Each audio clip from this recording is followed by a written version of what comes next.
YouTube, welcome back to my workshop. Today I'm going to make a coffee table using some basic woodworking tools and some softwood from a well-known orange DIY store. So keep watching and see how it turns out. Right then, so we've got some basic tools here, basic hand tools. We've got battery drill, mortise gauge, some chisels, need to be sharp, a 12mm or 1/2 inch flat bit, pencil obviously, a mallet, sanding block, square, plane, PVA glue, possibly a hammer, some G-clamps, and the thing that I know a lot of you will say is that it's a bit of a specialist thing, some clamps, but to be honest, if you're going to do some woodworking projects, you could do with some clamps, some sash clamps. It's very difficult to make anything and glue it up without clamps. And we got this softwood that's the normal sort of stuff you get from the DIY store. I mean, I did go in and pick it because frankly the stuff from the DIY store ain't great, so you got to pick through what and pick the best. So the timber I bought, I got some what we used to call 2x2 PAR, but it's finished size is 44 by 44 millimeters, which is 1 3/4 by 1 3/4. We've got 3x1 PAR, which is 70 by 18, so 2 3/4 by 3/4 of an inch. And I got this, which is a bit of an odd size, which is finished size is 28 millimeters by 106, which is 4 1/4 by 1 1/8.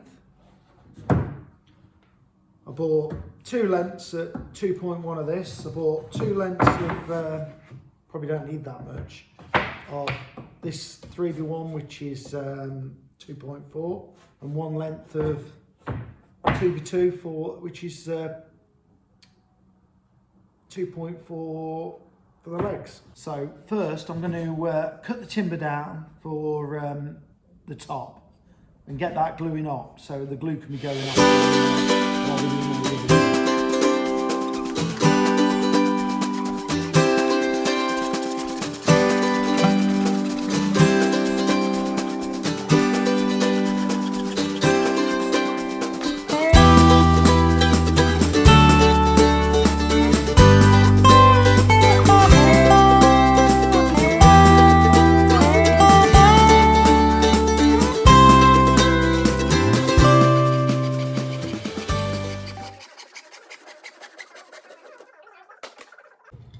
Right, now I've cut them up, I'm going to glue them together.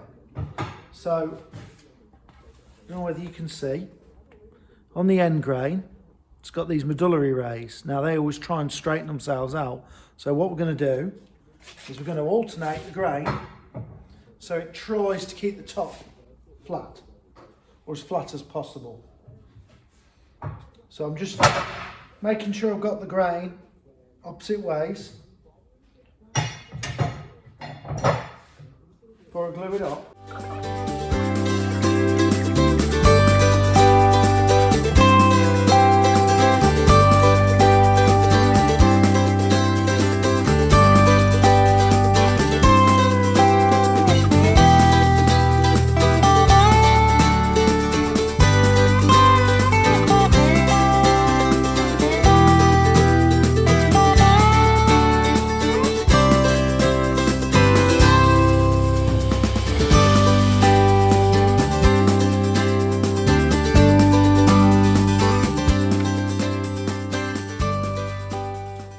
Right, while the glue's going off on the top, I'm going to start on the legs. I'll cut them up and then start setting them out and mortising them.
pair them up so that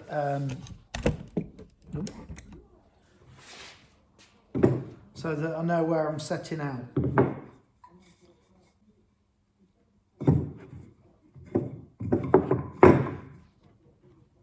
Put the square on the bottom so they all line up evenly. So I'm coming down the thickness of the top, which is 1 1/8 inch, and square a line across.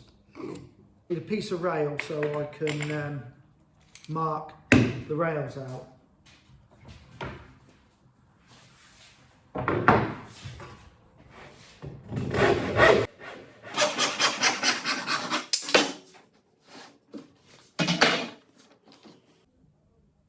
So I'm going to mark that on there.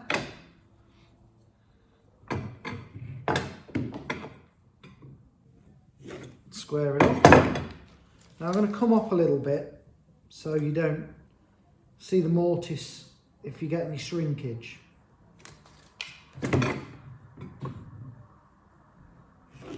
Come up 5mm. Leaves me 62mm. So I'm going to put a 1/2 inch or 12mm haunch in the top of there, like that.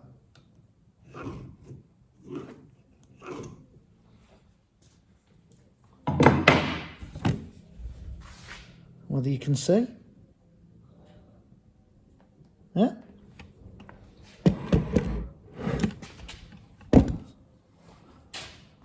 And then I'm just going to square those lines round,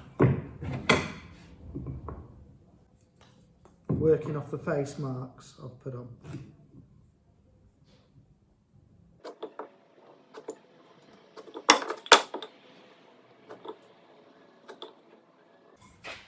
So that area there will be the mortise, that will be the haunch, and I'm just going to step the tenon up a bit, and the mortise up a bit, so you don't get any gapping underneath the rail.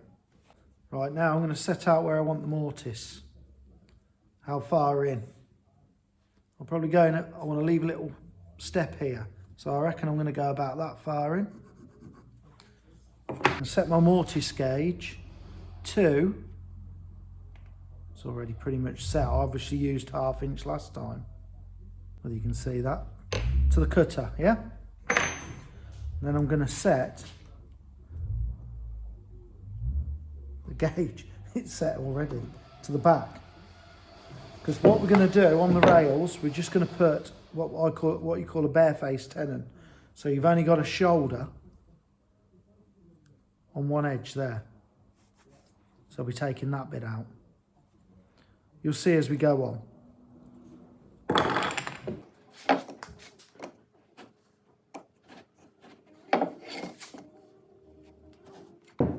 Always gauge working off the face mark. Don't know whether you can see that. I'll put a pencil line down it. Yep.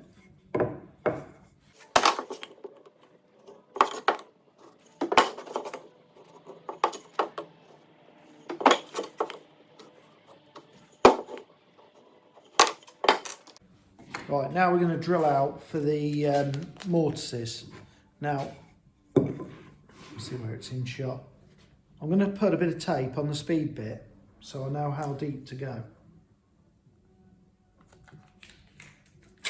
Because we don't want to go through what will be the face of the leg. Even with the point, we don't want to. So, if I drill to that depth, I know I'm safe, yeah?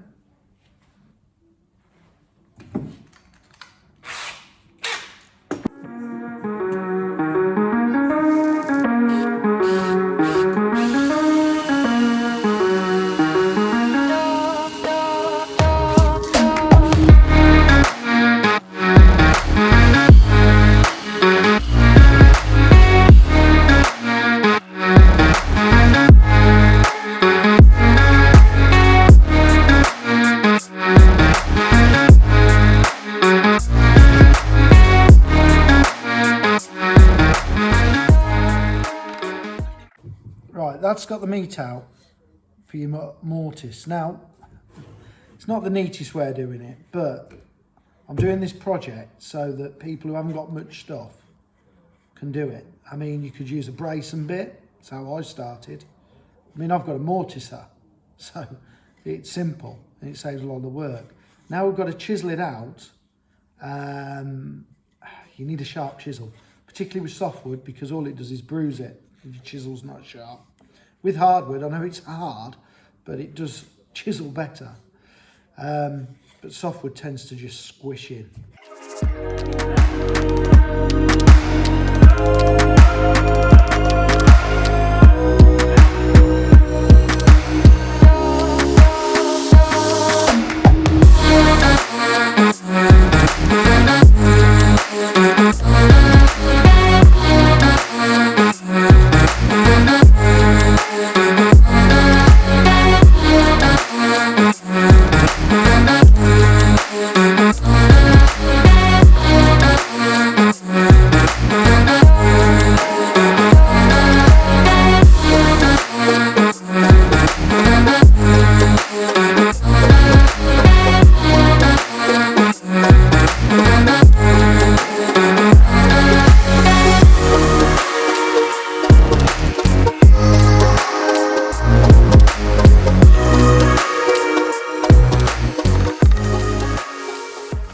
Right, that's the first two mortises done. Yep, hope you can see them. I've done a diminished haunch on them. Another 6 to do now, but as you can see, I haven't come through the face, so all good. And they're nice and clean, actually. Surprised myself.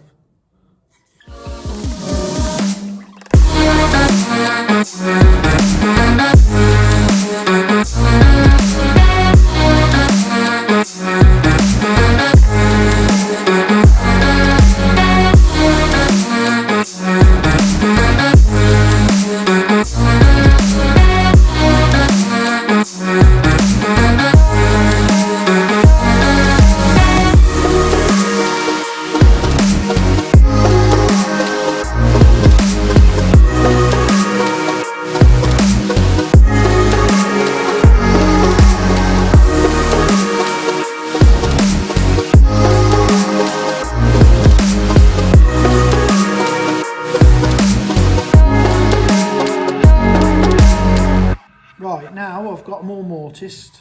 I'm going to have to go on to the tenons now. See? All done. Pretty happy with them.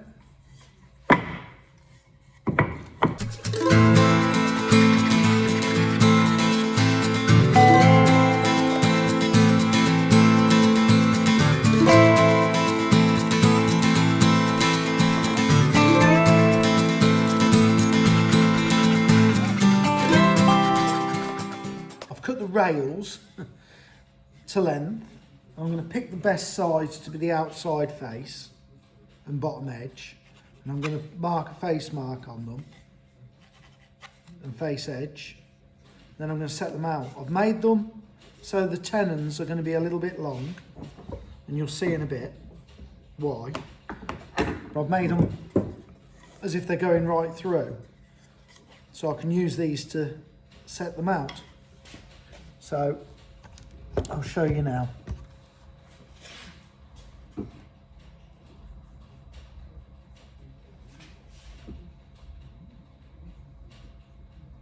Marking them out in pairs so they're the same size.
Right, now I've cut the tenons, I've got to try and fit them to the mortises, because as you can see,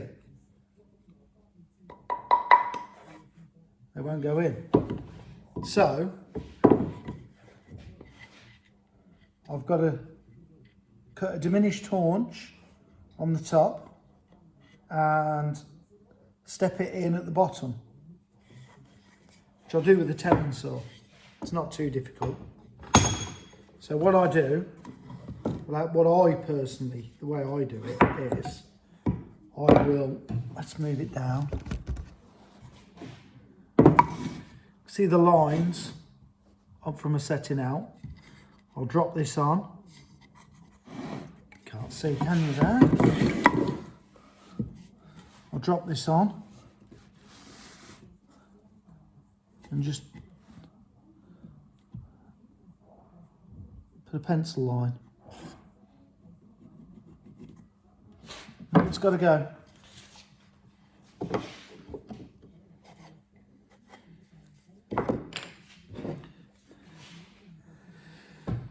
Measure the depth of the diminished haunch.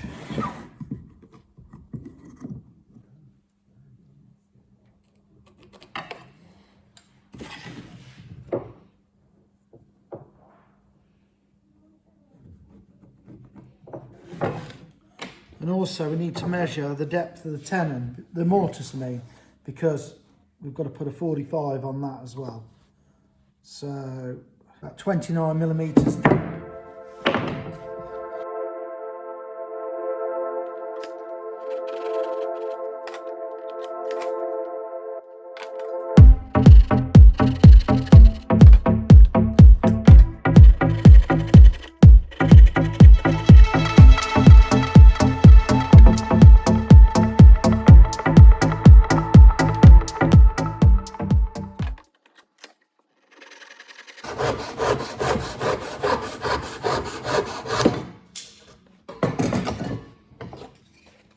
Right, can you see that? And I've put a 45 on it, so when the two tenons meet, they both fit in. Gives another gluing surface as well. Right, I'm gonna see what it fits. First time. Doesn't always fit first time. See the nice neat cut there as well, so if this panel shrinks, you won't get a gap there because we've stepped it up.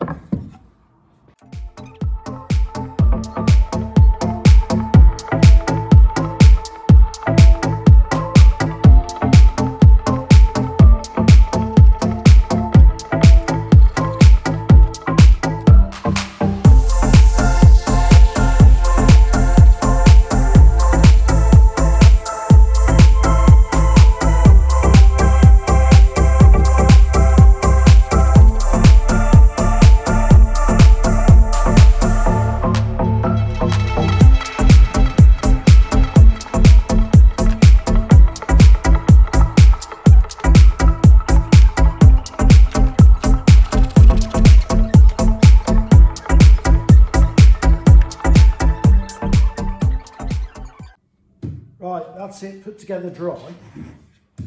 All the tenons and mortises cut. All seem to go up already. But it's a bit boring like that, to me. To me it needs a bit of detail on it. Now, if I was using all different tools, I could have turned the legs or routed a profile on. But because I said I'm going to use basic hand tools for this project, I'm going to just use a plane and a chisel. So I'm going to try and put stop chamfers on the legs and chamfers on the bottom edge of the rails. Right, so I'm going to come down an inch or 25 millimeters. Put a line around.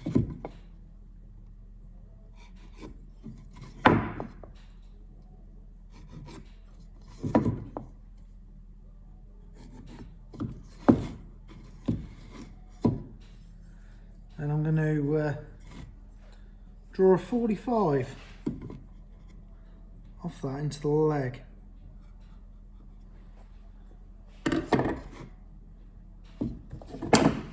Six millimeters, 1/4 of an inch.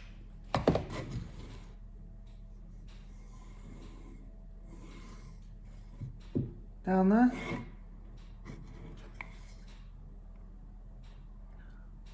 Very hard to see on the camera, I think.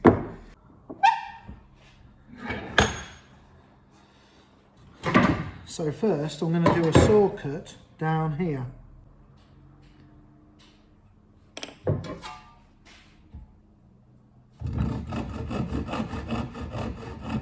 Not quite to the line.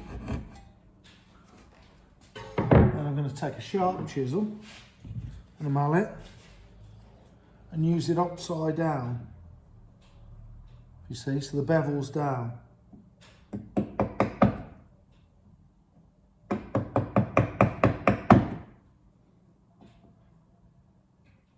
Stops it digging in too far.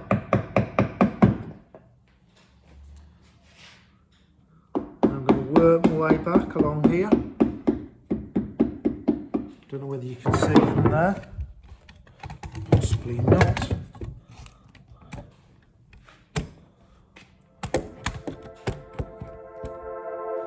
If that's better.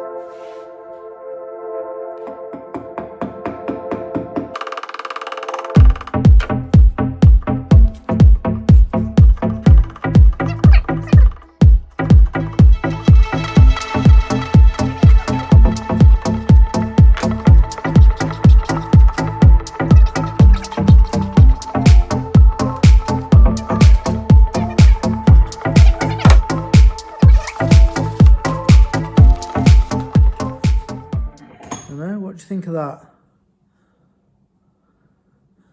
Gives it a little bit of detail, doesn't it? I'll move the camera so you can see a bit better on the next one. Or try.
Right, I've put the stop chamfers on the legs, done all the legs now, and I've also put a chamfer on the rails, as you've probably seen.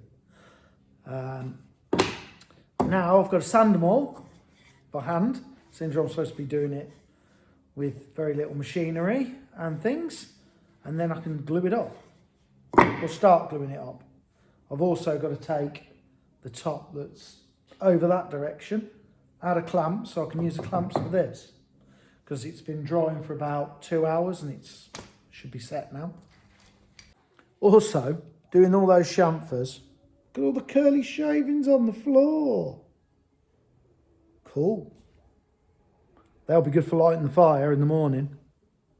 Right, I'm going to wrap the video up there, because when I came to edit it, there was so much footage, it would have just gone on and on. It goes on and on as it is. So I'm going to wrap it up there, and this will be part 1. There'll be a part 2, and I hope you enjoyed it. Hopefully see you in part 2.